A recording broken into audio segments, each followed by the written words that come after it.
Bem, meus irmãos, os que ficaram, a gente, como os irmãos sabem, a gente está estudando a revista baseada no livro de Gênesis, e hoje a gente vai ver a lição 7, certo? A história da redenção, esse é o título da lição, título e subtítulo, a história da redenção em 3 atos. E é uma lição baseada na história de Noé. Ela cobre dos capítulos 6 ao capítulo 9 do livro de Gênesis, certo? Pode ir. E assim, eu sei que a gente está começando hoje num horário um pouco mais tarde, mas vamos, como diz o pastor Felipe, vamos caminhar, né? Os 3 atos, veja, o título da lição é a redenção em 3 atos. Os 3 atos são, a lição foi dividida assim, né? Noé acha graça diante do Senhor, depois construir, entrar e sair, e eu acho que está bem claro aí que é da arca, né, que está falando. E depois, vida, morte, bênção e maldição, que já é aquele momento depois da saída da arca, certo? Pode passar. Gente, eu lembrei que a gente teve 3 encontros recentes com Noé, né? Aqui na nossa igreja. Primeiro, lá em 13 de março, teve a lição ministrada pelo professor Marcelo, que ele não tratou de Noé especificamente, mas ele falou das alianças. E aí, dentre as alianças, ele falou muito bem, e assim, bem detalhado, a respeito da aliança de Noé, entre as outras alianças que ele tratou. E não apenas isso, né? Acho que os irmãos lembram também que houve 2 pregações sobre Noé recentemente, né? Essas 2 que eu coloquei aí. Obrigado, Alexis. No dia 27 de março, ambas no culto, domingo de manhã. O pacto de Deus com Noé, o pastor Felipe pregou sobre uma passagem de, Noé, de Gênesis 6. E o próprio pastor Felipe, também no dia 10 de abril, agora recentemente, pregou sobre Gênesis 8, também sobre a vida de Noé, já depois que ele saiu da arca. Gente, por que eu coloquei isso aí? Isso vai ser bom, inclusive, pelo fato do nosso tempo ter ficado mais comprimido, né?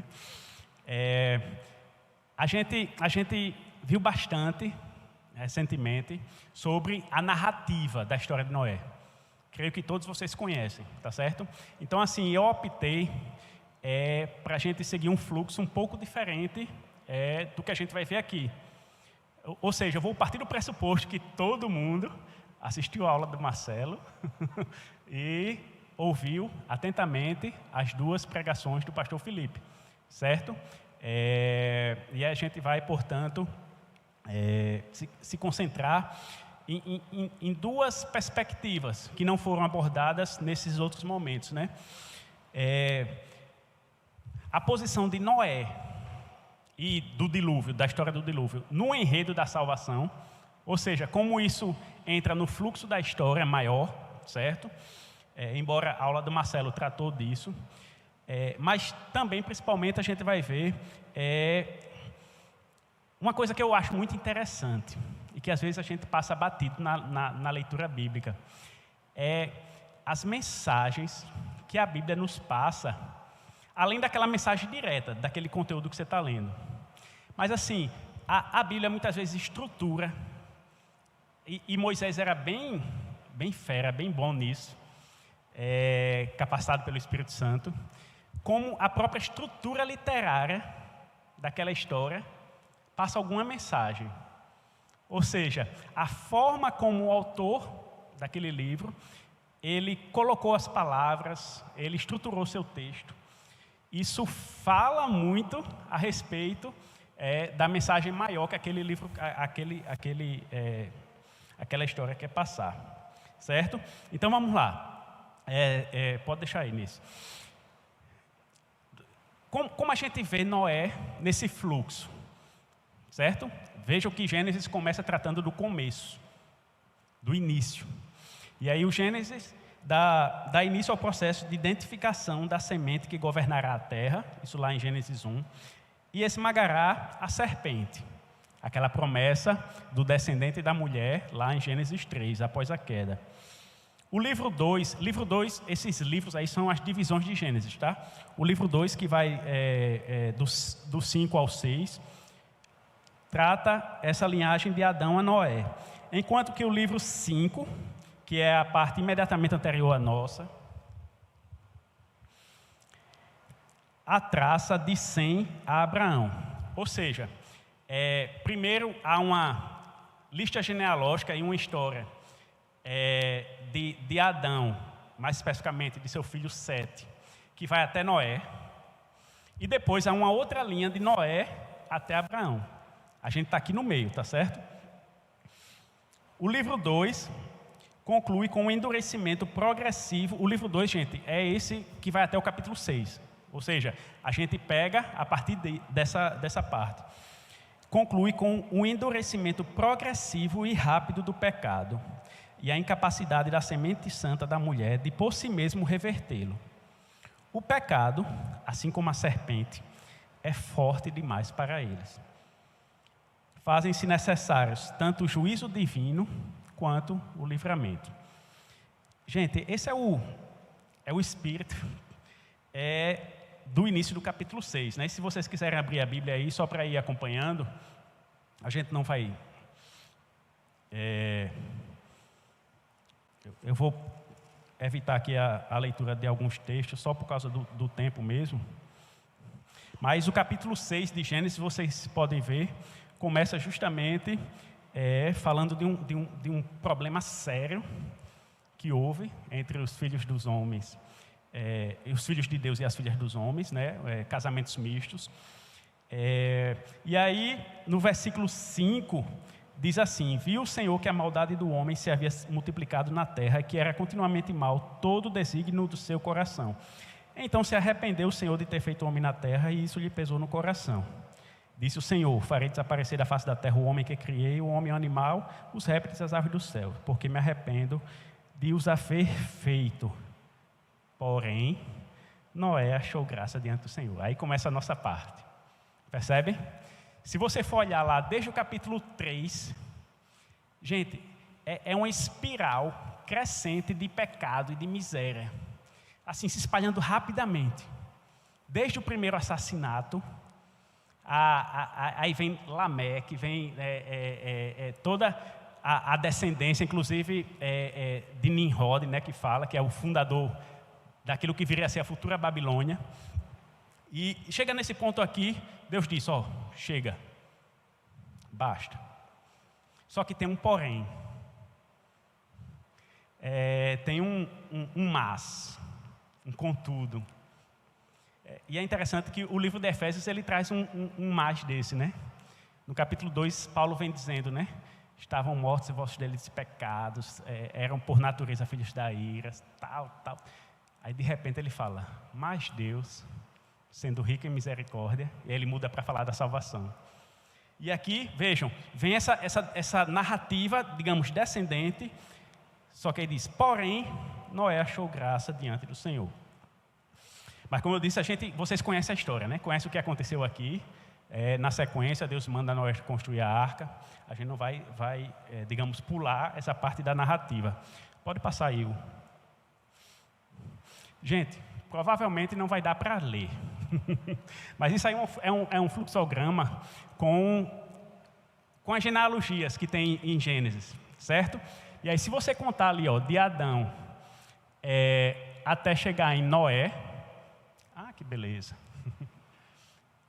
Você vai contar 10 gerações, certo? E de Noé até Abraão, aqui embaixo, tem mais 10.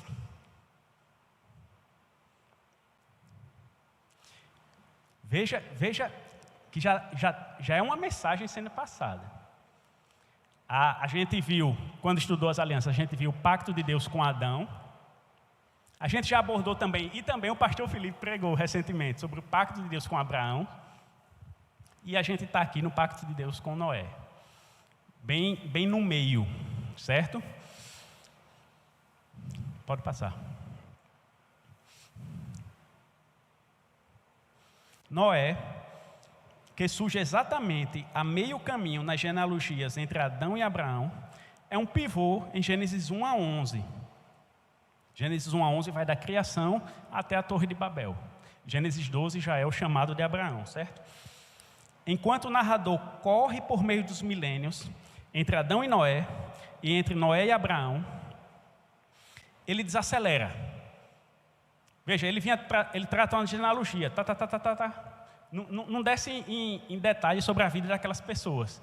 Chega em Noé, ele desacelera a ação para tomar fôlego e dedica um livro completo aos anos 600 da vida de Noé.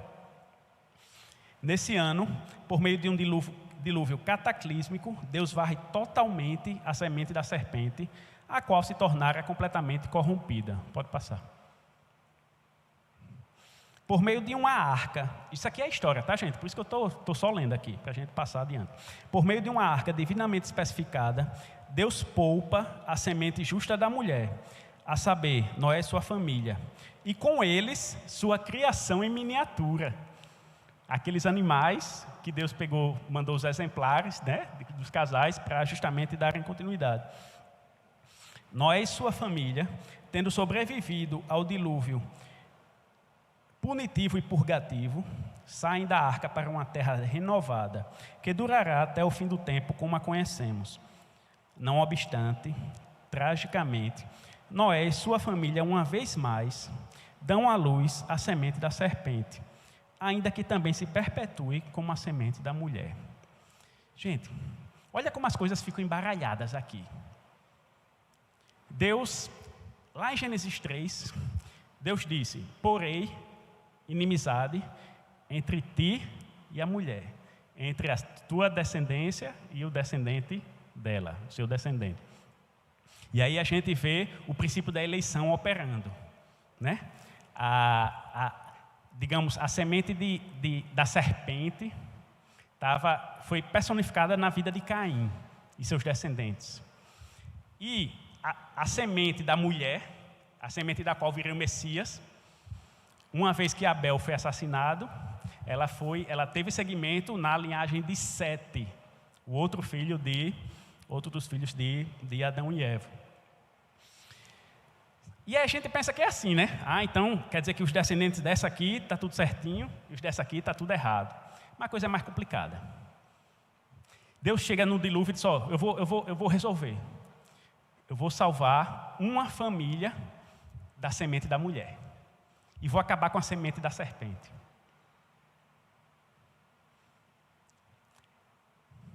Noé entrou na arca com sua esposa e com seus 3 filhos, Sem, Cã e Jafé. Isso aqui é a história que vocês conhecem. E aí vocês sabem que depois Noé acontece aquele episódio terrível da embriaguez de Noé, e ele pronuncia bênçãos sobre Sem, de onde terá continuidade a linhagem que vai gerar o Messias. Tá aí, é daí que vem o semita, né? Por exemplo, quando você ouve a palavra semitismo, antissemitismo, justamente são os filhos de Sem. Assim como se você for olhar essa genealogia, tem lá o Éber. Provavelmente a palavra hebreu vem de Éber também, filhos de Éber. Mas enfim, o que é que aconteceu? Vejam lá em Gênesis 6, isso que eu acabei de ler, o versículo 5, diz assim: viu o Senhor que a maldade do homem se havia multiplicado na terra, e que era continuamente mal todo o desígnio do seu coração. Agora pula lá para o capítulo 8, depois do dilúvio, tá? Versículo 21. Isso aqui foi a passagem que o pastor Felipe pregou. Noé levanta um altar, oferece sacrifício de animais. Aí 21 diz: e o Senhor aspirou o suave cheiro e disse consigo mesmo: não tornarei a amaldiçoar a terra por causa do homem, porque é mau o desígnio íntimo do homem desde a sua mocidade. Gente, vê que coisa curiosa. A gente tratou desse texto recentemente no culto doméstico na nossa casa, e a minha filha Isabel disse: oxe, porque assim, Deus disse: olhe, eu vou destruir o povo, vou destruir todo mundo. Sabe por quê? Porque o seu coração é mau. Aí vem um dilúvio e tal. Aí Deus diz, eu não vou mais destruir o povo, porque o seu coração é mau. Ela disse, como assim? Deus disse que ia destruir porque era mau, o coração. Depois ele disse, eu não vou mais destruir. Aí vem a explicação, por que é mau. O dilúvio, o julgamento, não resolvia o problema do pecado. Condenava sim, mas não resolvia. Era um problema de coração. E Deus quis deixar isso muito claro. Saiu a família eleita do dilúvio, simplesmente a linhagem da serpente reaparece. Imediatamente. Nunca foi uma questão de etnia, gente. Esse foi um erro muito grande do povo de Israel. Nunca foi uma questão de etnia. É uma questão de coração.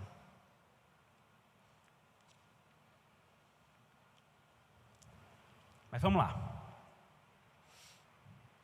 Passa aí. Isso aí é só para a gente visualizar uma possível reprodução, né, por computador do que foi a arca. A Bíblia dá as medidas, mas a gente não sabe os detalhes, né? Mas calcula-se que ela teria quase 40 mil metros cúbicos e pesaria cerca de 14 mil toneladas. Isso não só ela, né? Ela ocupada, né, gente? E é interessante que, normalmente, quando você vê nos desenhos, né, ou até quando você compra um brinquedo, assim, a arca, normalmente é aquele formato abaloado de barco, né? Mas, pela descrição da Bíblia, não, era um caixote, né? E na verdade, isso era o mais inteligente possível. Aliás, não é à toa que veio de Deus a ideia, né? Porque a arca não foi feita para navegar, ela foi feita para flutuar. Então, essa estrutura aqui atendia bem aos propósitos dela. Mas, como eu disse, a gente não vai tratar das questões fáticas, né, dos acontecimentos. Eu quero agora que vocês vejam o seguinte, que há um paralelo muito forte, incrível, sobre a narrativa da criação e a narrativa do dilúvio. E essa é a primeira estrutura literária que eu disse que Moisés quis mostrar a gente. Ele estruturou o livro de Gênesis de modo a revelar e a gente entender esses paralelos, entender o porquê teológico desses paralelos. Vamos lá.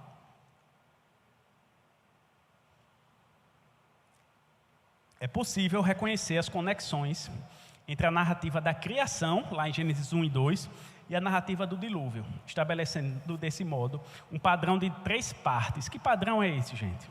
Olha só, é o padrão da criação, de uma espécie de descriação e depois de uma recriação. Vejam, inclusive está com hífen aí, não é que houve de fato uma segunda criação não, tá? Mas o padrão é Deus destruindo a sua criação e refazendo ela. Em essência, o dilúvio dá um gigantesco passo para trás no processo de criação. As águas retornam o mundo a um estado que pode ser descrito como sem forma e vazio, como está lá em Gênesis 1. Em outras palavras, há uma reversão da criação. O texto nos mostra isso, e a gente vai ver como. Mas veja um padrão de Deus aqui, mostrando. Inclusive, é o padrão da nossa salvação, né? Criados à imagem e semelhança de Deus, o nosso pecado nos desfigura, meio que nos descria. E o novo nascimento E Paulo chama especificamente o novo nascimento de nova criação. Mas vamos lá, ver esses paralelos mais de perto.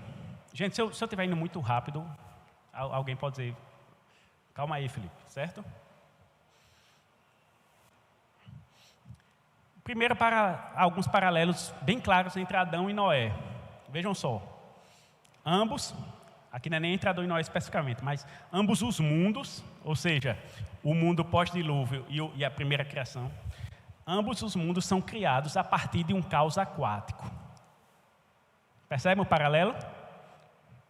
Lá, no início, o Espírito de Deus pairava sobre a face das águas. E aí vem Gênesis 2, e disse Deus, haja luz. Ambos, Adão e Noé, são singularmente apontados como imagem de Deus. A Bíblia diz claramente, chama eles de imagem de Deus. Ambos andam com Deus. O mesmo verbo andar aparece tanto para Adão quanto para Noé. Ambos governam os animais. Ambos trabalham o solo. Ambos seguem um padrão semelhante também na hora de pecar.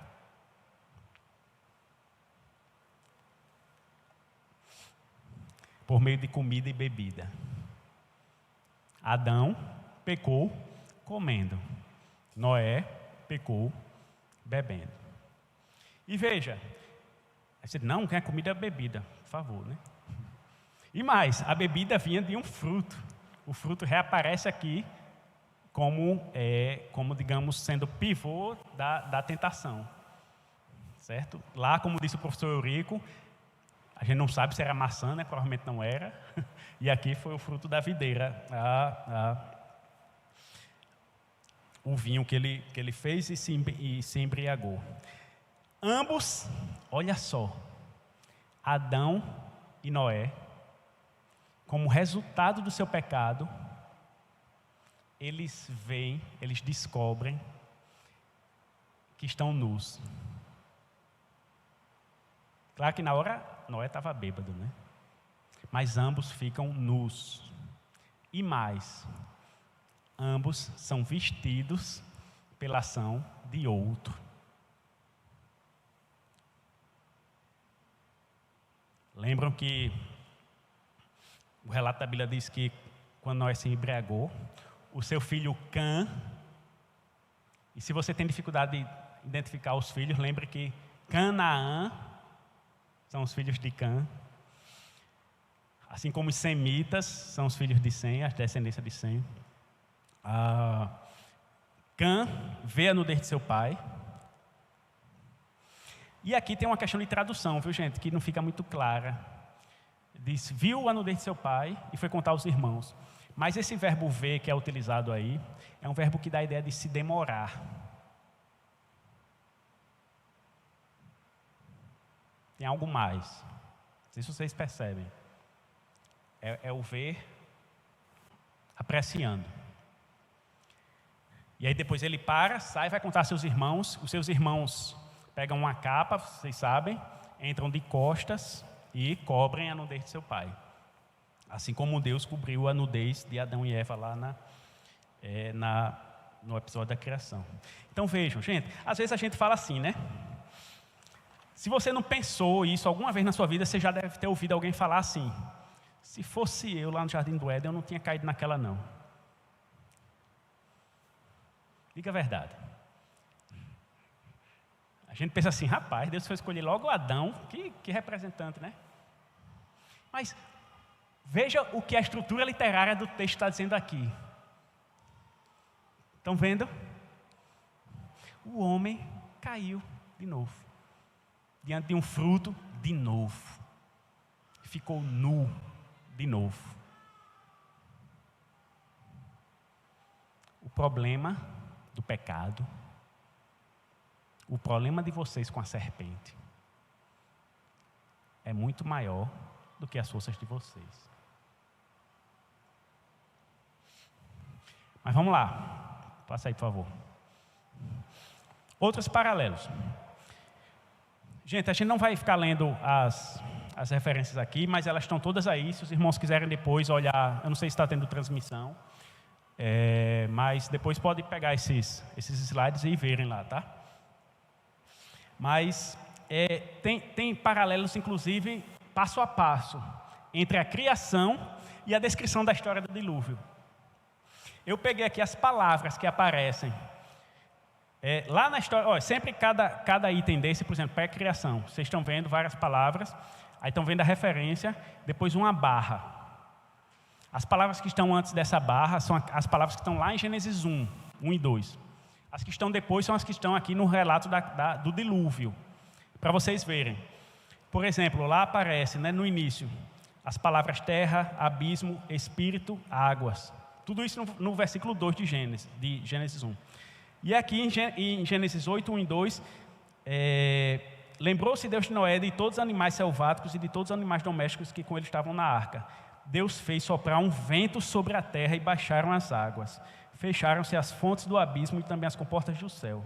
E a copiosa chuva dos céus se deteve. Vejam, aparece de novo a palavra terra, águas, abismo e vento. Você disse, não, peraí, vento não aparece lá em Gênesis 1 e 2. Na verdade, aparece. No hebraico é uma palavra só.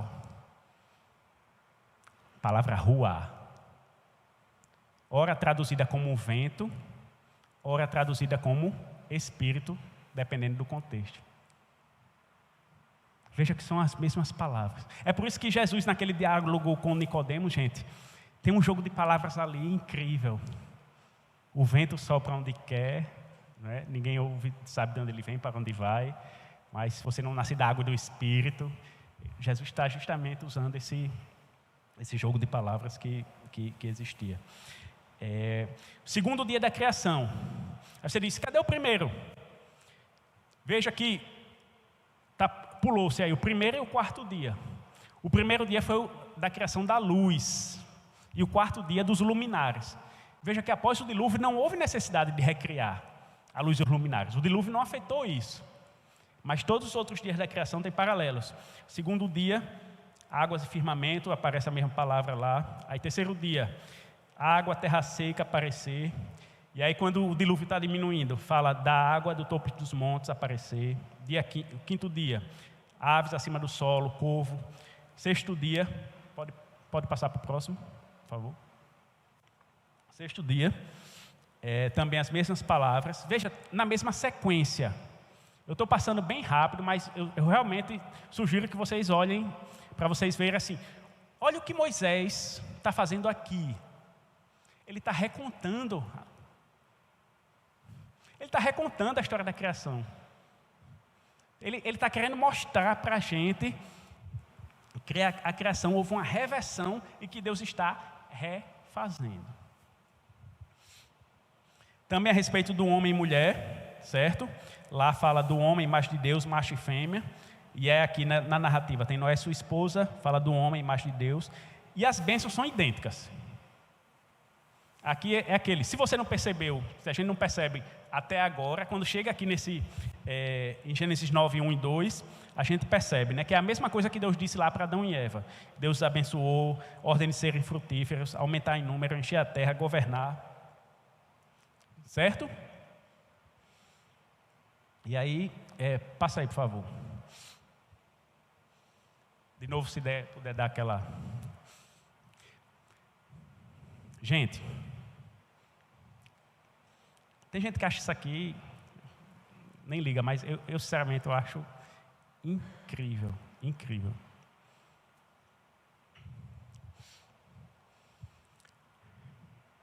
Vocês estão conseguindo ler? Dá, né?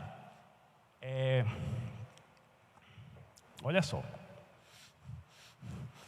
Naquela primeira parte que vai descendo assim, até a letra G, A, B, C, D, E, F, G, é a história da criação. Os primeiros capítulos de Gênesis. De Gênesis 1 até Gênesis 6. A segunda parte é de Gênesis 6 em diante. E qual o grande lance aí? a gente tem uma estrutura que se chama alternante. Vocês lembram das aulas de matemática? Que tinha aquela coisa A linha, A duas linhas, A três linhas. Estão lembrados disso? É para dizer assim, tem um A e tem um outro A, é o A linha. Vejam que na parte de baixo aqui tem o apóstrofo, é justamente esse A linha. E o que é que a gente observa? Lá tem assim, nem eu estou conseguindo ler aqui. Deixa eu virar para cá, só pronto, aí. Você vê lá como é que começa a história. Primeiro início, tem uma bênção divina, certo? Aí você vê, quando você vai para a história do dilúvio, a linha, você vai ver um novo início e uma bênção divina. Se você for lá, voltar, lá é a sequência. Você vê o pecado de Adão, você vê a nudez, tem o veio cobrir a nudez e tem a maldição pronunciada. Aí a mesma coisa vem acontecendo na exata sequência no relato de Noé. Belinha, pecado de Noé, nudez, veio cobrir. Mesma coisa. Aí lá, nenhum descendente ao jovem assassinado, porque Abel era a linhagem da mulher e ele foi assassinado, Sete tomou seu lugar. E aí aqui na linhagem C tem os descendentes do mais jovem, Jafé, que foi o que junto com Sem cobriu a nudez do pai. D, descendentes de Caim, filho pecaminoso.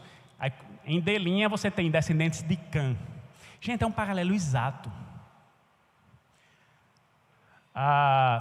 Depois vem a ruína, a união ilícita, aquela que eu falei no início do capítulo 6, que gera o dilúvio.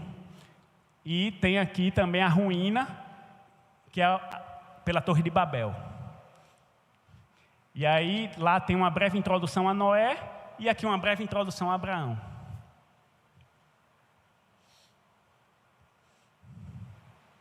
Estão vendo o que o autor do livro fez?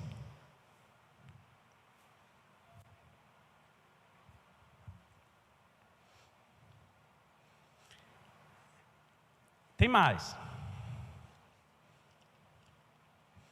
Quando você olha para dentro da história do dilúvio, pode passar. Pode passar para o próximo.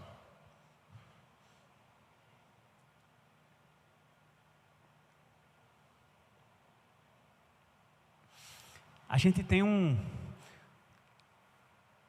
uma outra técnica literária. Essa estrutura que se chama estrutura quiasmática. É espelhada. A história vem até certo ponto, certo? Chega num momento de crise. E aí, o que acontece daqui para baixo é como se você botasse um espelho. E aí você vai tomando os caminhos inversos daquela primeira parte. E o que acontece aqui Noé, esse é o mundo no tempo do dilúvio. Se você for ver, lá é porque para todo mundo ver, teve que cortar, mas enfim. Tem como baixar para o belinha aqui?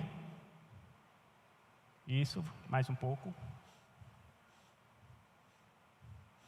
Pronto, aí lá no final já é Noé e as condições do mundo após o dilúvio. Aí você sobe e desce. Eu não vou fazer isso para não cansar vocês, certo? Mas isso aqui é muito, muito lindo de se ver. Eu sei que às vezes eu falo assim empolgado, tem gente que fala, e qual é o ponto aí? Qual é o ponto aí de mudança? É porque ali ficou o X como se fizesse parte de F, estão vendo? Mas na verdade o X era para ser embaixo, entre o F e o F'. O X Deus se lembra de Noé. Lá no capítulo 8, versículo 1. Lembrou-se Deus de Noé e de todos os animais selváticos e de todos os animais domésticos que com ele estavam na arca. Gente, a narrativa vem assim, dilúvio, aumentando, as provisões todas, está lá, o dilúvio ocupando tudo. E aí tem Deus se lembra de Noé. Aí a história dá uma volta e o dilúvio começa a diminuir e vão as coisas aqui passo a passo, tudo o que tinha acontecido digamos, para o dilúvio, agora elas vão se formando para o pós-dilúvio. Bem, não vou demorar mais muito não, viu gente? Esses são paralelos, são características da estrutura literária. Repito, ao fazer assim, além de demonstrar um imenso dom para escrever, e quando fala estrutura literária, a gente tende hoje a pensar assim, quando se fala em literatura, pensar em ficção. Mas não é nisso, o Eric até tratou disso naquela primeira aula do ano. Todos os livros têm uma estrutura literária. Tudo que está aqui é verdade, é fato. Mas os fatos são organizados pela inspiração do Espírito Santo de uma forma literária. E essa forma passa uma mensagem. Percebam as mensagens teológicas aqui que estão sendo passadas. Mas não são apenas essas mensagens, digamos assim, isso aqui faz parte da estrutura interna do livro de Gênesis, né? Só que quando a gente vai para o Novo Testamento, abram lá em Lucas, capítulo 17.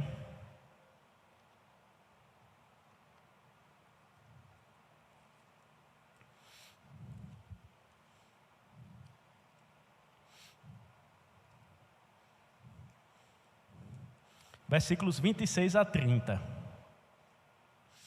Jesus falando. Olha o paralelo. Assim como foi nos dias de Noé, será também nos dias do Filho do Homem. Comiam, bebiam, casavam e davam-se em casamento. Até o dia em que Noé entrou na arca e veio o dilúvio e destruiu a todos. O mesmo aconteceu nos dias de Ló. Comiam, bebiam, compravam, vendiam, plantavam e edificavam. Mas, no dia em que Ló saiu de Sodoma, choveu do céu fogo e enxofre e destruiu a todos. Assim será no dia em que o Filho do Homem se manifestar. 2 Pedro 2, 5 a 8. 2 Pedro 2, 5 a 8.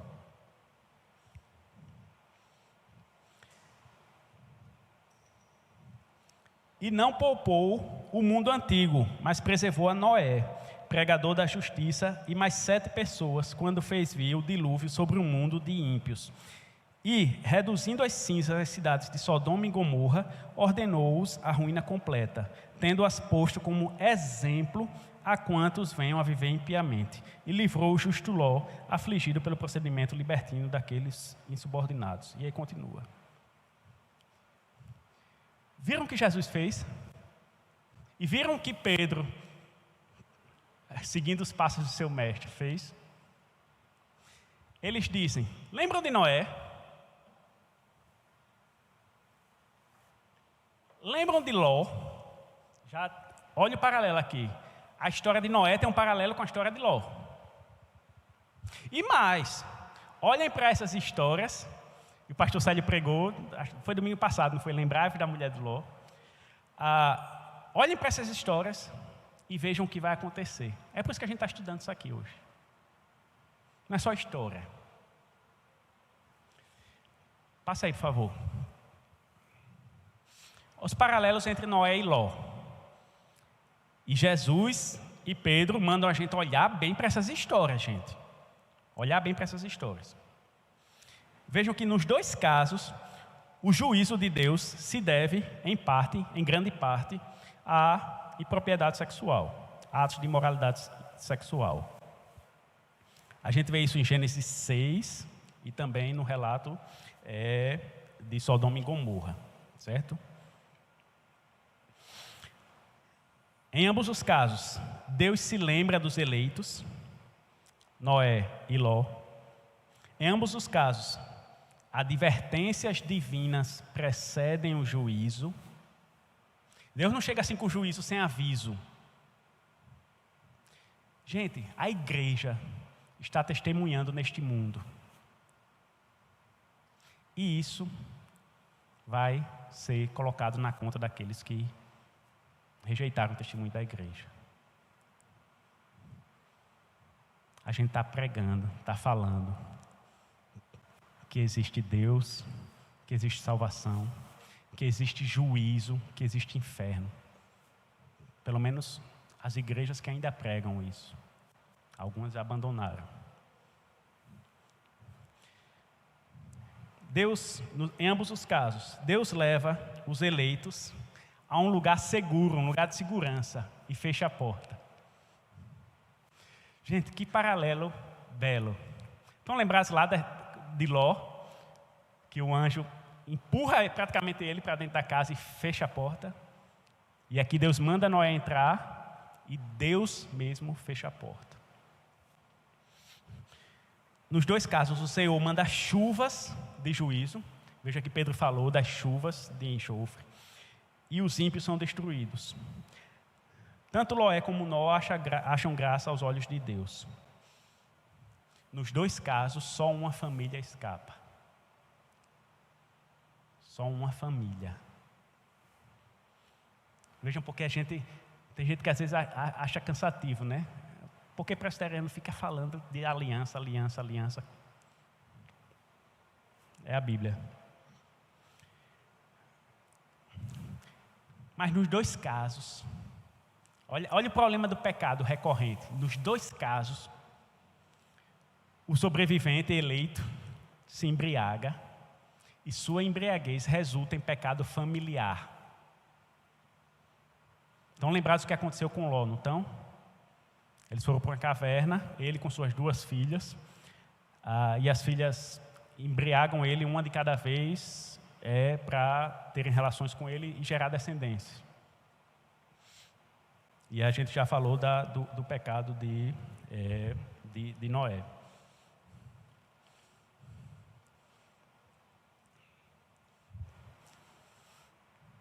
Gente, eu estou deixando coisas no ar, né?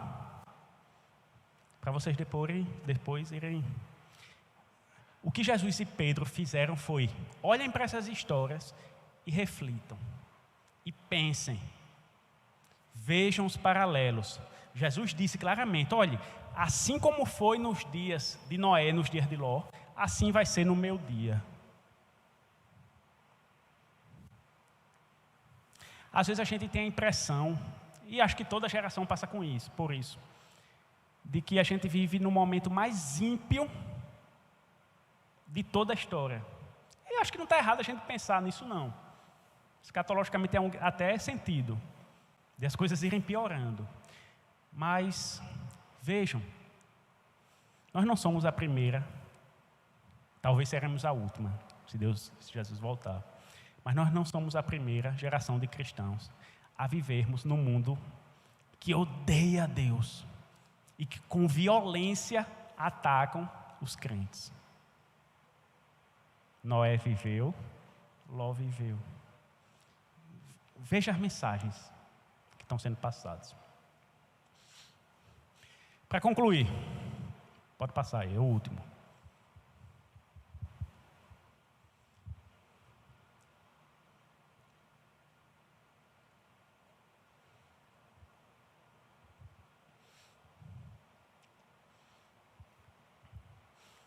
O tabuleiro está posto e as peças se movem. Quem sabe de quem é essa frase?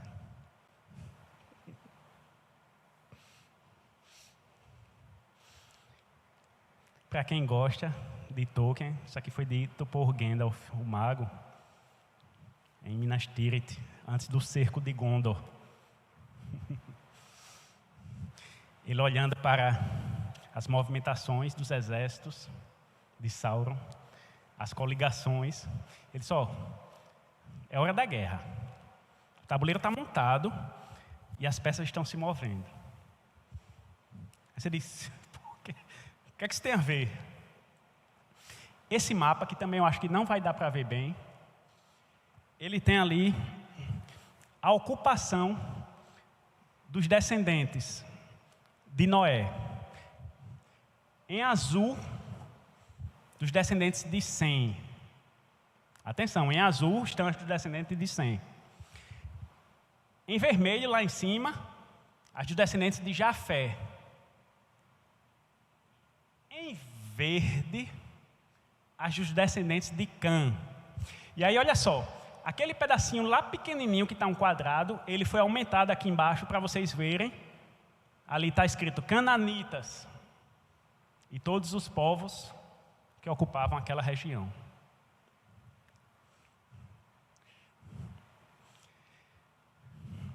Como eu disse, 10 gerações depois, tem Abraão. Deus chama Abraão para ir à terra de Canaã e diz que de lá vai expulsar os povos, e ele cita vários descendentes de Cã, os jebuseus, os amorreus, povos locais da terra de Canaã.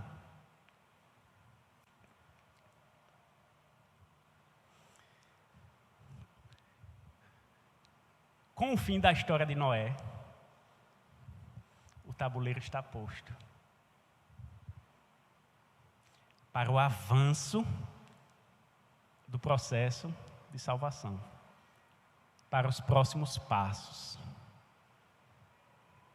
Vejam que Canaã, vocês sabem que ali é o Oriente Médio, aquele pedaço. Canaã totalmente ocupada pelos descendentes de Cã. Mas Deus promete aos descendentes de Sem, por meio de Abraão, que eles vão ocupar aquela terra. E Deus diz assim para Abraão, capítulo 15 de Gênesis, 98% de certeza. Deus diz assim, olha, eu vou expulsar aqueles povos, mas não agora, porque ainda não se encheu a medida da iniquidade dos amorreus. Primeiro, os seus descendentes, Abraão, vão ser escravizados durante 430 anos. E só depois é que eu vou cumprir essa promessa. Deus deu tempo de arrependimento, advertências. E o juízo vem no momento certo, oportuno. E aí, quando Josué vai fazer as guerras de conquista, antes dele, Moisés faz aquele discurso nas planícies de Moabe, dizendo, olha, não pensem que é por causa da justiça de vocês que vocês estão indo ocupar a terra. Eu estou retirando esses povos por causa do pecado deles e para cumprir a minha promessa feita a Abraão, Isaque e Jacó. Não pensem que é por sua justiça. E a história de Israel é triste depois, né? Olha o padrão aqui de Adão, de Noé, de Ló. Israel é advertido várias vezes a não se misturar, não adorar os deuses da terra. E o que é que eles fazem? O contrário, eles caem. Até que vem o perfeito israelita para resolver o problema do nosso pecado. Então, tudo isso aqui é um passo nesse progresso da redenção feita por Deus. Certo? Gente, então é isso. Acho que pela hora não vai abrir para perguntas não, né? Gente, vamos orar para terminar? Senhor nosso Deus, graças te damos, Senhor, porque o Senhor prometeu, há milhares e milhares de anos atrás, salvação, não por nossas obras, mas por tua graça. E o Senhor moveu mundos, moveu impérios, levantou e derrubou poderes para assegurar nossa salvação, Senhor. E cá estamos nós, descendentes espirituais de Abraão, Senhor. Pela fé, entramos no pacto. Somos teu povo, não somos estranhos às alianças da promessa. Bendito seja o teu nome, Senhor. Abre sempre nosso entendimento para a gente contemplar as maravilhas da tua palavra, Senhor. Despede-nos em paz para nossos lares. Em nome de Jesus. Amém.